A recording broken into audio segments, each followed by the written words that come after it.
Bonjour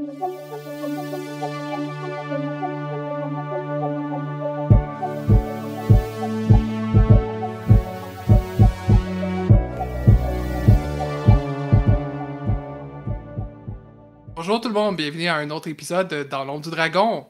Aujourd'hui, on va discuter Starforge. Si vous n'avez pas encore été voir notre actual play sur le sujet, vous pouvez y aller maintenant.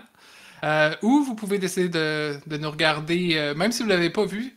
On va pas donner trop de spoilers sur qu'est-ce qui s'est passé, mais ça pourrait vous donner quand même une indication du type d'univers. C'est un jeu de Sean Tomkin qui est basé sur un jeu que vous connaissez peut-être, Iron Sworn, qui est disponible gratuitement en ligne d'ailleurs, et dont les règles sont assez similaires si vous voulez aller vérifier. Parce que malheureusement, Starforge, vraiment, est accessible seulement en anglais, et en ce moment, il est accessible seulement pour les gens qui l'ont financé dans un Kickstarter. Nous, on y a eu accès comme ça. Je sais qu'il planifie d'avoir le PDF accessible à un plus grand public, bon, probablement dans les prochains mois. Puis la version physique, ça va attendre un peu même pour les gens qui ont financé à cause de la situation qu'on connaît. Si vous nous écoutez du futur, vous ayez pitié de nous, s'il vous plaît. Voilà, pas facile. Et ça, c'est bon mot. Parlant d'un autre monde périlleux, celui de Starforge, je vais vous faire un aperçu des règles pour aller un peu plus en détail, puis pour vous aider peut-être à mieux comprendre justement l'aventure qu'on a eue, parce que je sais qu'il y a beaucoup de nouveaux concepts, beaucoup de règles qui n'étaient pas évidents pour les néophytes à Starforge. Allons-y. La première chose que vous devez savoir, c'est que ça joue avec des dés à 6 faces et 2 dés 10 ou des dés 100. Et la base du système, c'est que vous avez votre D6 qui est votre dé d'action. Puis vous allez le rouler contre 2 dés qui sont appelés des dés de défi, qui sont des dés 10. Puis le but, c'est simplement d'avoir plus haut sur le D6 avec des modificateurs que sur les dés 10. Jusqu'à date, c'est simple. Il y a plusieurs niveaux de réussite. Il y a des réussites fortes, des coups forts si on bat les 2 dés de défi. Un coup faible ou partiel si on bat un des dés. Puis si on bat aucun des dés, c'est un échec. Et en plus, c'est pour ajouter des égalités, c'est-à-dire si vous avez le même chiffre sur les 2 des 10, ça peut être soit un rebondissement heureux ou une complication fâcheuse. Donc juste là, vous pouvez voir qu'il y a beaucoup de rebondissements qui arrivent dans le système de Starforge, mais ça, ce n'est que le début. Nous, dans notre cas, on a joué dans un mode qui s'appelle coop, c'est-à-dire qu'on était tous et toutes maîtres de jeu. On n'avait pas... Il y a personne qui menait plus l'histoire que d'autres. Dans ce cas-là, c'est vraiment comme si on jouait contre les dés. Parce que c'est pour voir si on est capable d'avoir plus haut, puis on va aller selon les directions des dés. Aussi selon les oracles, ça je vais y revenir, mais c'est des manières de générer aléatoirement des probabilités ou des résultats, etc. Mais je vais y revenir. Qu'est-ce qu'on a fait pour s'initier à Starforge? On a commencé par créer des personnages. Les personnages sont relativement simples quand même. Ils ont des caractéristiques, au nombre de 5, si je ne me trompe pas. Ils ont des atouts, 3 atouts qui représentent des compétences, des chemins de vie, des compagnons. Ils ont des liens aussi avec des personnages non-joueurs et des vœux. Et ça, c'est très important parce que ce qui marque les personnages dans Starforge, c'est des personnages qui partent à l'aventure à travers l'espace intersidéral, bon, qui explorent des planètes, tout ça, pour accomplir des quêtes ou des vœux. On avait chacun et chacune un vœu d'antécédent, c'est-à-dire une quête qui définit notre personnage, sa motivation, et qui va se prolonger à travers toutes les aventures qu'on va jouer avec les personnages. Et à la fin, si on veut terminer l'histoire du personnage, on roule un certain jet pour savoir si son histoire finit bien ou finit mal. Mais c'est lent pour aller là. Il faut accomplir beaucoup d'aventures, faire beaucoup de rencontres pour arriver jusque-là. C'est pour ça qu'on a aussi des quêtes plus intermédiaires, si on veut, qui sont le type de quête que vous allez voir dans notre aventure. On avait une qui a été finie en un one-shot. Ça peut durer aussi plus longtemps, ça dépend du niveau de difficulté. On met à la quête, nous-mêmes, on a décidé ensemble de mettre une difficulté, bon, pas trop haute, difficulté dangereuse. Et ce que ça fait, les difficultés, c'est que ça nous indique combien de temps ça va prendre pour la terminer, ou en fait, dans les termes du jeu, combien de jalons il faut accomplir. Ça, c'est des jalons, c'est juste des étapes dans votre quête. Puis vous pouvez les penser avant de faire votre quête, ou vous pouvez les découvrir pendant que vous jouez. C'est selon. Donc, c'est ça qui structure les sessions dans Starforge. On a aussi créé, en plus des personnages, l'univers collaboratif. Il y a quelques principes de base qui sont vrais pour tous les univers de Starforge, mais il y a aussi un livret de vérité où il y a 10 différents thèmes. Par exemple, les précurseurs, quels sont les extraterrestres qui vivaient là avant. Ça pourrait être la technologie, la guerre, tout ça, l'intelligence artificielle. C'est tous des éléments qu'on définit à travers... Il y a 3 choix pour chacun. Nous, on a voté pour savoir lequel nous plaisait le plus. Et à partir de ça, on définit vraiment notre version de Starforge. Puis une fois qu'on a nos personnages et la création de l'univers, on crée aussi les secteurs. On peut décider de générer aléatoirement notre secteur, ce qu'on a fait, planète, étoile, quel est le trouble du secteur, les factions. Mais ce qui est intéressant avec Starforge, c'est qu'on peut décider d'aller aussi en profondeur qu'on veut ou aussi peu. On peut rouler, on peut décider, il y a juste cette planète-là qui nous intéresse en ce moment. Il y a juste cette communauté-là. Donc les autres sont juste esquissés. Parce que ça peut avoir l'air intimidant, puis ça, je vais y revenir dans ma critique. C'est un jeu qui peut avoir l'air intimidant, mais il faut vous rappeler qu'il y a beaucoup de choses dedans qui sont optionnelles. Vous détaillez autant que vous en avez besoin pour votre partie. Pour ce qui est des règles de jeu, maintenant, il y a quelques concepts qui sont nouveaux dans Starforge, qui sont peut-être moins connus dans d'autres jeux de rôle que je voudrais aborder. Il y a probablement les jauges de progrès. Quand je parlais que les quêtes, on les accomplissait en allant faire des jalons, on va remplir en quelque sorte une jauge de progrès, puis à la fin, on va rouler pour savoir si on accomplit ou non. On n'est même pas obligé d'attendre, en fait, jusqu'à ce que la jauge soit complètement remplie, mais moins on la remplit, plus on a de chances d'échouer, à notre quête, par exemple. Mais ces jauges-là existent aussi pour des expéditions, pour des combats, même pour créer des relations. Donc, tout le jeu est une jauge de progrès, presque. Donc, c'est une bonne façon de voir comment notre histoire avance. Et pour le personnage, il y a quelque chose qui est similaire, qui est l'élan. L'élan, c'est une stat qui va de moins, je pense, 6 à plus 10, qui nous permet de déterminer à quel point on est en avance des événements dans notre histoire ou en recul. Et ce qu'on peut faire avec l'élan, ou le momentum en anglais, c'est de le brûler pour avoir des meilleurs jets de dés. Si, par exemple, on aurait échoué, mais notre momentum est assez haut, on peut remplacer notre jet par notre valeur de momentum, ce qui permet d'avoir, encore là, de renverser l'histoire. Donc, tout ça donne un rythme que je trouve très dynamique aux parties de Starforge. Je voudrais aussi mentionner les oracles, bien sûr. On a mentionné plus tôt sur la génération aléatoire. J'ai calculé sur 400 pages, oui, c'est beaucoup, 400 pages, mais sur 400 pages du manuel de base, il y en a une centaine qui sont pour les oracles. Je veux dire, c'est beaucoup, comment je me retrouve là-dedans? Il y a 2 choses. Premièrement, encore une fois, c'est optionnel. Si vous ne voulez pas rouler sur l'oracle pour déterminer qu'est-ce que sur la planète, vous ne roulez pas. Vous décidez vous-même. Vous demandez à votre maître de jeu si vous jouez en mode guidé, c'est-à-dire avec un ou une maître de jeu. Même chose pour les personnages, vous pouvez décider, ça aurait du sens que ce personnage-là soit hostile à nous, ou vous pouvez rouler pour savoir comment il nous aborde, comment il nous rencontre. Et la deuxième chose, c'est qu'il y a quelque chose de merveilleux qui est la page sur Roll20, la fiche de personnage qui contient tous les oracles, tout est automatisé. Donc, je vous encourage fortement, si vous essayez Starforge, d'aller voir, au moins sur Roll20, juste pour voir comment ça fonctionne, essayer des jets, parce que ça calcule tout ça pour vous, c'est magique. Et ça, finalement, je vais aborder les actions. Si vous connaissez les jeux propulsés par l'Apocalypse, comme Dungeon World, Mask, vous allez connaître les principes des actions, mais c'est que toutes les capacités des personnages sont testées à travers les actions qui sont des choses qui sont générées dans la fiction. Par exemple, si vous êtes attaqué, vous allez rouler l'action pour riposter ou pour frapper ou pour essayer d'esquiver sur la situation. Encore une fois, il y a beaucoup d'actions. Ça peut être difficile de s'y retrouver, mais ces actions-là sont catégorisées en classes, si vous voulez, en ensemble, qui rendent ça un peu plus gérable. Par exemple, dans les combats, il y a les actions de combat. Et vous faites simplement les actions de combat. En expédition, il y a les actions d'expédition. C'est possible qu'une expédition s'arrête pour laisser place à un combat, mais dans ce cas-là, on change. On change comme de registre pour aller vers un autre type d'action. Il y a aussi des actions de souffrance, ce qui vous donne une petite impression de à quel point périlleux est vraiment Starforge. Mais j'en ai déjà dit beaucoup, donc je pense que je vais m'arrêter là pour les règles. S'il y a des questions, évidemment, ou des commentaires sur les règles, lâchez-vous lousse, les autres. Mais je voudrais savoir, premiers abords, comment ça vous a semblé quand vous avez approché le jeu? C'était quoi vos attentes ou vos préoccupations? Moi, je vais être bien honnête. Au début, j'étais quand même un petit peu intimidée par le jeu. Là. Genre, je trouvais qu'il y avait beaucoup de stock à apprendre. Puis les jeux. J'étais pas tout à fait sûre de comprendre les jets de dés, comment ça fonctionnait, la création de personnages, la quantité de. Juste le volume de stock qu'il peut avoir, juste quand on regarde les cartes d'atouts et tout ça.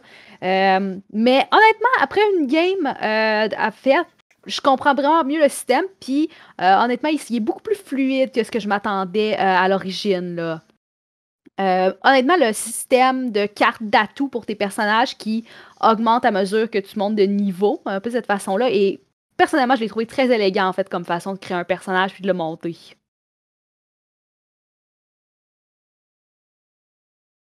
Ben, moi aussi, de mon côté, vraiment le fun, le fait que tu choisis 3 cartes, 3 atouts plutôt. Puis c'est ça, dans le fond, sur chacune de ces cartes-là, il y a 3 niveaux. Fait que ça, on commence au premier niveau. Mais déjà, moi, j'ai réfléchi à mon personnage. Puis après ça, j'ai cherché dans les cartes qu'est-ce qui pouvait ressembler le plus à cette espèce de personnage-là que je m'étais inventé. Puis j'ai réussi à quand même faire une combinaison de 3 cartes qui fait juste avec ces 3 cartes-là. Ça faisait un peu le personnage que j'avais en tête. Fait que je trouvais que c'était la partie. Je disais, ah mon Dieu, c'est tombé facile. Puis après ça, je tombais dans les actions, là, j'étais plus sûre. J'étais plus sûre, fait que j'ai comme survolé, puis j'étais là, je verrai pendant la partie. Mais effectivement, dans la partie, des fois, je ne savais pas où me retrouver, mais parce que bon. Mais après ça, probablement, c'est ça, les autres parties, ça serait. À ce temps que j'ai compris le principe, là, c'est ça que c'était regroupé, que tu cliquais sur les petits dés, puis après ça, il fallait juste lire qu'est-ce que ça donnait comme résultat. Là, déjà, ça c'est comme éclairci, là. Je serais prête là, à en faire plein d'autres parties. Moi, j'avais déjà de l'expérience avec Starforge et avec Ironsworn. Fait que c'est certain que je connaissais assez bien le jeu. Fait que j'ai pas eu de difficulté à ce niveau-là. Je savais à quoi m'attendre. T'avais lu les 400 pages? Oui, c'est ça, exactement. Non, mais j'ai passé par là quand même, veux pas aussi. La première fois que j'ai joué à Ironsworn, c'est un jeu qui fait peur au début.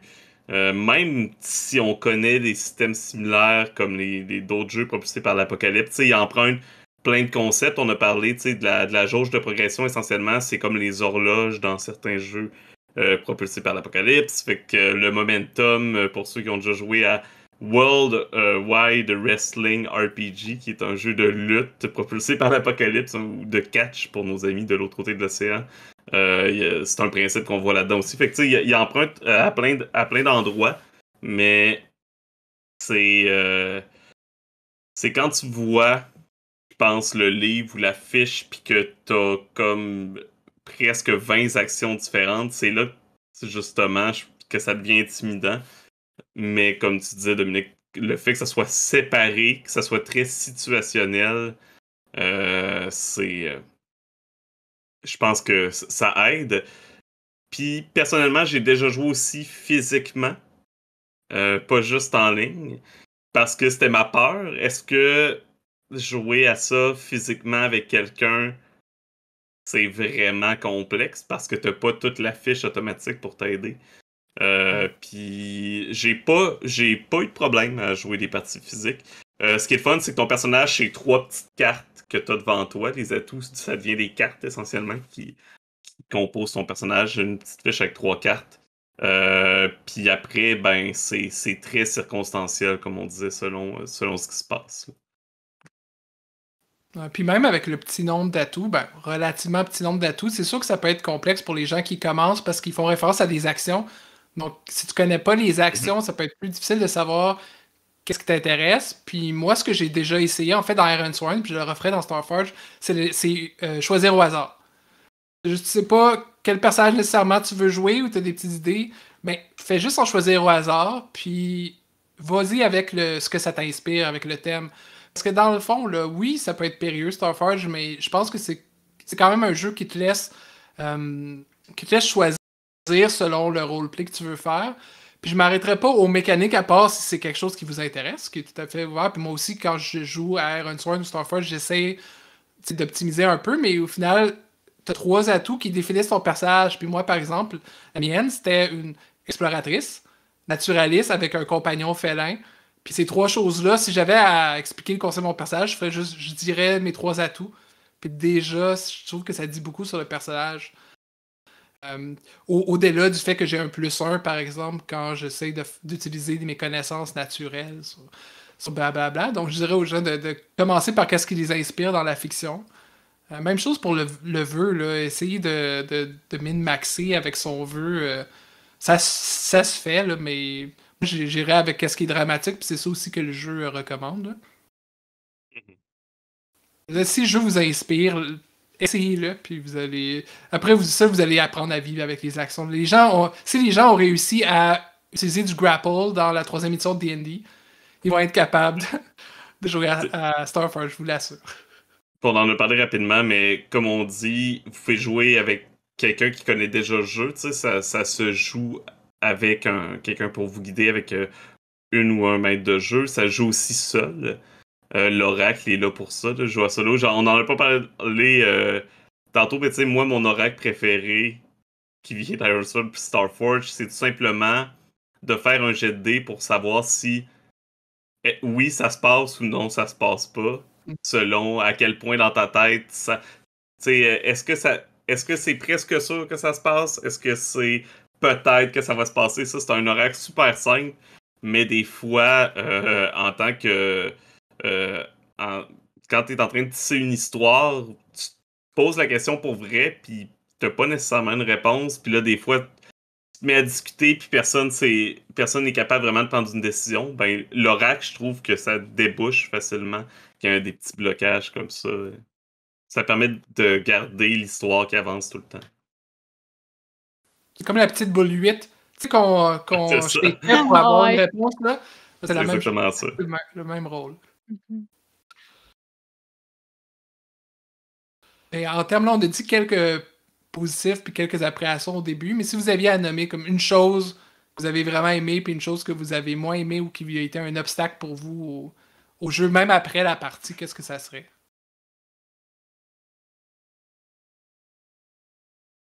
Hum. Il y a quand même une chose que j'ai un petit peu moins aimé dans le jeu, c'est que je trouve que il y a beaucoup comme de préparation en amont à faire, tout avec la détermination des vérités. Nous, c'est sûr qu'on a eu la chance, comme tu sais, on a pris le temps de le faire par Discord, on a voté, etc. Cependant, je peux clairement avoir comme une situation où il y a un groupe qui s'assoit autour d'une table pour jouer à ça, pour avoir peut-être, surtout si ils jouent 100 mètres de jeu, ça pourrait devenir quand même quelque chose de très très long, puis qui pourrait devenir un petit peu plus laborieux en début de partie, d'avoir autant comme, tu sais, 10 thèmes à décider ensemble, puis chacune des vérités, c'est quand même des bons paragraphes qui expliquent quand même le world building. C'est quand même très dense, puis ça pourrait être une barrière qui pourrait retarder un petit peu. Comme la création de personnages est super rapide, la création d'univers ne l'est pas. Ça peut être un petit peu dérangeant pour certains groupes.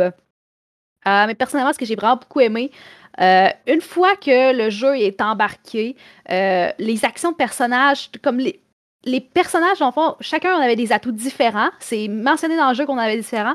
Fait qu'on avait tout un set de skills vraiment hétéroclite. Et je trouvais que ça rajoutait vraiment comme à la petite saveur sci-fi. Là, tu sais, dans les émissions de sci-fi, t'as tout le temps comme la crew super dépareillée qui est ensemble. Puis je trouvais que cette mécanique-là, puis cette façon-là de créer les personnages venait vraiment renforcer comme le setting, puis l'effet qu'on voulait chercher justement avec Starforge. De mon côté, moi, ben, c'est pas vraiment quelque chose de négatif, mais on n'a pas eu aucun combat ou affrontement direct, en tout cas, pas que je me souvienne. J'aurais aimé ça, comme voir comment que ça se passe avec ce genre de règles-là. Mais bon, que ça va venir dans une autre session. Sinon, du côté, ce que j'ai aimé, c'est ça, j'avais vraiment l'impression d'être dans Firefly ou dans quelque chose comme ça, ou, ou dans le fond, tout ce que je pouvais m'imaginer que j'avais vu ou pas vu dans une émission, on pouvait le mettre. Ça faisait vraiment changement du médiéval fantasy, c'est sûr, mais aussi, euh, il n'y a plus de limite. Là, on n'est plus sur Terre, on n'est plus. Ça peut être une planète avec de l'acide. Il n'y a plus de limite. De, de mon côté, je pense que je trouve encore quand même si j'aime le jeu et que c'est un jeu que j'adore, je trouvais qu'il y a peut-être un petit peu trop d'action. Des fois. Qu'il y a un peu trop comment je pourrais dire, d'effet boule de neige des fois avec les actions. Comme, ok, là, j'essaye d'aider quelqu'un. Mais là, ça marche pas. Fait que là, j'ai une conséquence. Bon, ben, ok. Fait que là, je vais faire un jet pour savoir quelle sorte de conséquences que j'ai. Ok, fait que là, je prends du dommage. Fait que je vais faire une affaire de dommage. Ok, mais là, fait que des fois, ça ralentit peut-être le rythme un peu quand il y a des déboulements comme ça. Euh, c'est peut-être quelque chose qui me plaît moins. Mais sinon, c'est. Ce que j'aime, je pense, c'est le principe de la progression des personnages dans Starforge. C'est la même chose que j'aimais dans Ironsworn. C'est que c'est un jeu que la progression est pas liée à nécessairement comme des parties, des quêtes. C'est vraiment par rapport à la progression personnelle du personnage. C'est souvent, tu sais, oui, tu vas avoir des vœux qui sont des quêtes, mais en général, ton vœu principal, c'est vraiment quelque chose par rapport à ton histoire, à toi, à ton personnage. Pis c'est vers ça que tu vas viser, c'est vers ça que tu vas essayer d'aller. Mais ça, c'est quelque chose, je crois, qui est très, très positif. Ça fait que quelqu'un, on a déjà fait, on a déjà fait une table ouverte, moi et Dominique, dans le passé, de un hack de Ironsworn. Puis je pense que tu as déjà fait une table ouverte de Ironsworn aussi, Dominique. Puis tu sais que je pourrais faire une partie seul de mon personnage, faire quelques parties solo, faire une partie avec des gens, faire plus de parties que les autres, puis il n'y a pas vraiment de déséquilibre ou d'avantage. Oui, je vais avoir plus d'options, d'éventail d'options un peu, peut-être, mais sinon, c'est pas un jeu où les statistiques, disons, ont beaucoup d'impact sur... on l'a vu, hein, on peut avoir les meilleurs jets de dés, puis quand même rater nos jets si les D10 sont pas de notre côté, de toute façon. Ouais, c'est connu pour être très cruel comme jeu parfois. Moi, ce qui est drôle, c'est que mon point positif et mon point négatif sont le point négatif d'Étienne. Parce que mon point positif, c'est que c'est une machine, pour moi, incroyable à rebondissement, à Runsworn. Mm. Si vous trouvez que vos aventures sont plates, puis que vous avez besoin d'avoir, mettons, un maître de jeu tout le temps pour vous relancer, puis moi, je pense que, surtout quand c'est joué comme ça, sans maître de jeu, c'est très facile de laisser ça aux oracles, puis de leur dire qu'est-ce qui se passe maintenant. Je trouve que ça enlève de la charge mentale.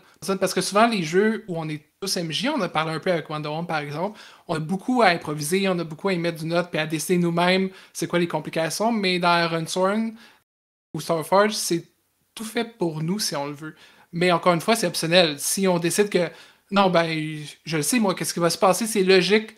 C'est logique que, par exemple, on soit perdu dans l'espace, ben, pas besoin de rouler pour nous faire dire ça. Mais si on a besoin, on l'utilise. Mais je suis tout à fait d'accord que des fois, ça ralentit. Il y a beaucoup d'actions à cause, entre autres, des actions de souffrance.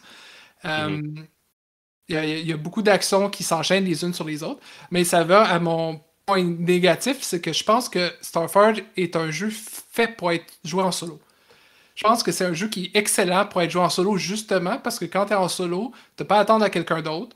Tu ne retardes pas quelqu'un d'autre en disant attendez, là, je vais déterminer combien de dégâts j'ai pris. Parce qu'il y a juste toi qui joues. Puis c'est tes tanné, tu laisses ça de côté. Tu peux jouer comme 30 minutes. Tu fais qu'est-ce que tu veux faire. Après ça, tu prends des notes. Tu laisses ça, tu reviens. Puis tout ce qui peut sembler lent, c'est moins pire parce que je trouve que tu imposes ton propre rythme quand tu es en solo. Et pour ça, même si j'adore vraiment jouer à Starforge en groupe, puis surtout sans maître de jeu, mais il y a toujours des petits trucs qui semblent pas complètement fonctionner ou qui semblent pas parfaitement huilés, puis je pense que c'est parce que, dans le fond, dans son essence, Starforge est un jeu solo. Et Ça, c'est un plus pour les jeux solo, mais comme on parle c'est ça. en ce moment de jouer en groupe, ben, J'allais dire, si jamais vous voulez en savoir plus sur les jeux solo, écoutez les journaux de Dandy. Hein. oui, On va peut-être l'avoir. Ouais, exactement. Une nouvelle série où, où, pour le moment, Dominique nous parle de jeux solo. Peut-être que je m'y mettrai éventuellement aussi. Qui sait. c'est sûr qu'en groupe ou en solo, je vais y rejouer. Là. Moi, Ironsworn, je pense que c'est le jeu que j'avais joué le plus l'année passée. Parce que, tu sais, on avait des bilans sur Facebook puis sur Twitter, de bilans rôlistiques de l'année. Puis je pense que ça, dans la dernière année, c'était clairement Ironsworn auquel j'avais joué le plus. Starforge, c'est quelque chose qui m'interpelle beaucoup. Puis j'aime la version de Science Fantasy. Ça dit, je pense que c'est facile, comme on le disait, de créer des personnages. Donc on peut amener des nouvelles personnes. On peut reprendre un personnage qu'on a joué en solo. Fait que moi, j'y vois beaucoup de potentiel pour de futures parties, là, c'est sûr. Je sais pas pour vous. Moi, si j'avais à revisiter ce jeu-là, probablement j'irais soit en solo, justement, parce que Dominik a raison de dire que le jeu a en effet un feeling que c'est plus conçu pour une seule personne, parce que tu peux avoir quand même beaucoup de mécaniques qui ralentissent, qui sont pas un problème en solo, mais qui peuvent l'être en groupe. Ou bien, j'essaierais peut-être avec un maître de jeu, ça pourrait peut-être combler justement comme le. Tu sais, pendant que les joueurs sont en train comme d'interagir et de faire leurs choses, le maître de jeu à ce moment-là peut rouler les oracles et gérer cet aspect-là. Donc, ça pourrait peut-être aussi fluidifier davantage la game puis le flow comme des mécaniques. Ouais, moi, c'est sûr que je vais y rejouer. Je le sais déjà. Mais je pense que pour moi, puis je pense aussi avec ce que tu disais, Dominique. En général, les meilleures parties que j'ai eues d'Ironsword ou Starforge, c'était souvent à 2, Mhm. 3 personnes max. C'est vrai que j'ai l'impression que tu sais, c'est parfait pour des parties plus intimes, justement. Solo étant le plus intime que tu peux pas avoir comme partie. C'est Mais rare, c'est rare. Tu sais, l'expérience de Donjon Dragon, par exemple, c'est de faire un groupe souvent. Je dis c'est pas ça. qu'il y a d'autres façons de jouer qui existent, je dis que c'est la manière qui est la plus représentée. Alors que moi aussi, j'ai la même impression que Starforge et Ironsworn. Plus on rajoute de joueurs et joueuses, moins il y a de plus-value à ajouter des personnes.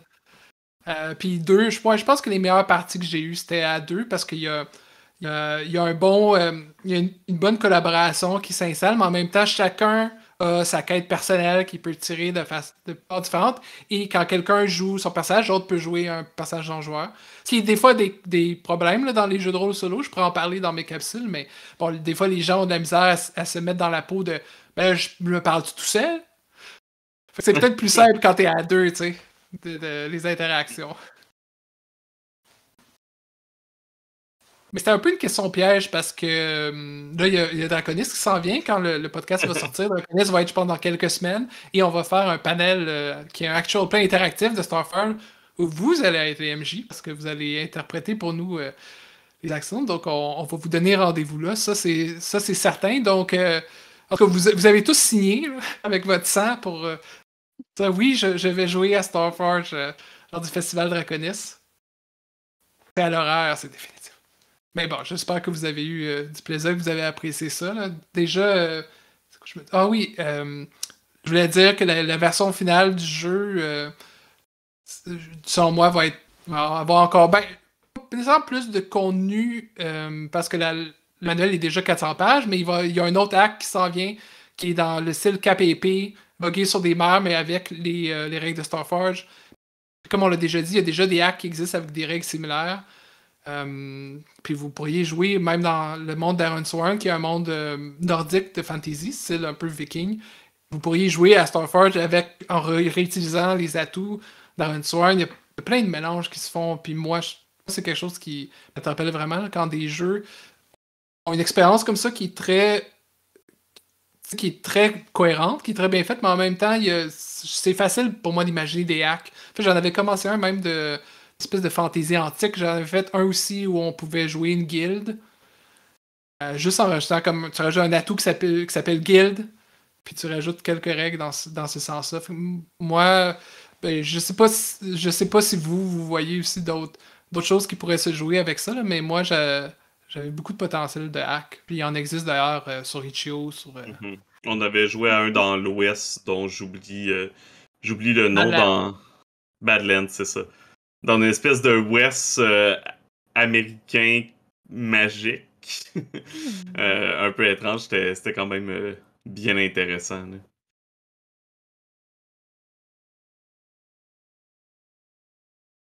Donc, y avait-il d'autres réactions sur Starforge ou on a tout dit?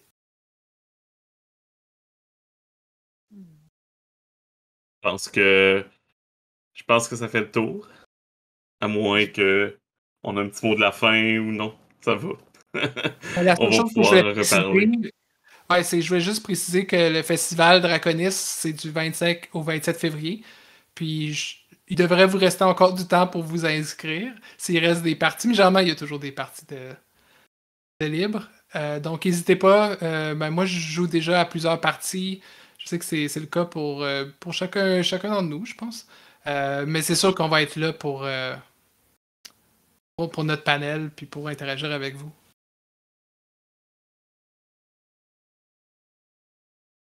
Donc là-dessus, ben, je vous souhaite à la prochaine de jouer plein de merveilleuses parties d'ici là. Et ça nous fera plaisir de vous présenter un nouveau jeu très bientôt. Bye! Bye bye!